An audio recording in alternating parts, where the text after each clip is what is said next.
The Northwest is virtually wide open for a new, fast-growing white-collar crime. It is video piracy, committed by people who steal movies on videotape, then sell or rent them for profit. Channel 2's consumer reporter Randy Ripplinger has investigated video piracy here. Is there really a lot of it going on, Randy? It is fairly common in a lot of video stores, Kim, and what frustrates the movie industry even more is that it is largely unchecked. Here's an example.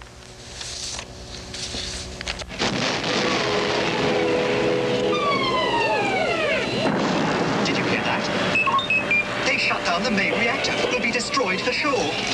This is madness. You are watching a pirated copy of Star Wars. It was cheaply and illegally copied from a VHS videocassette and then rented out. The criminal aspects apply only when you illegally duplicate and then sell or rent for a commercial advantage. Doesn't have to be for a profit. The law says for commercial advantage. The commercial advantage is that the retailer is getting an extra $4 to $5 each time the duped film is rented out. This form of video piracy and others cost the motion picture industry an estimated $700 million a year. And while many video rental houses cheat movie makers and consumers through piracy, sometimes they are the victims of pirates. In one instance, we had caught a customer here that had taken the insides out of approximately 20 of our tapes, and we went through great pains to find out which ones they were and if he'd done it to other people, and I took all the information, went up to the FBI, and there was just nothing that they could do about it. Mike and Gail Guidoni say their Mr. Video store was one of the first to go into business in the Portland area. In the last 2 years, they have seen competition spring up on all sides of them. They say now nearly 100 video rental stores are trying to sell taped entertainment here. Some of the competition, they say, is unfair. The Guidonis say 1/4 of the shops are renting out cheap, pirated duplicates. But they say they have decided to keep only originals on their shelves. Because I wouldn't want to do to someone else what I wouldn't want done to me, for one thing. And for another thing is cheating the customers, because you would be not... I have never seen a bootleg copy that will come up to what the standard should be. It's against the law. Yeah.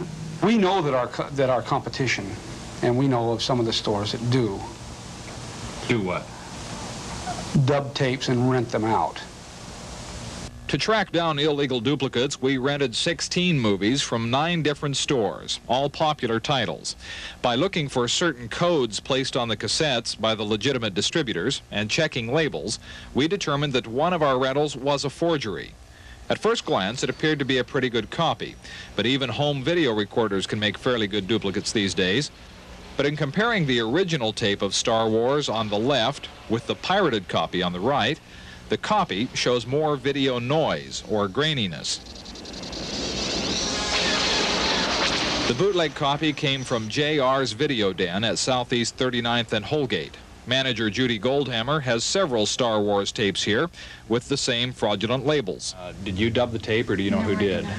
I'm not aware of that at all. I didn't dub anything. I don't dub copies. Where did you get this tape from? From my distributor. Do you mind telling me who that is? I prefer not to mention any names.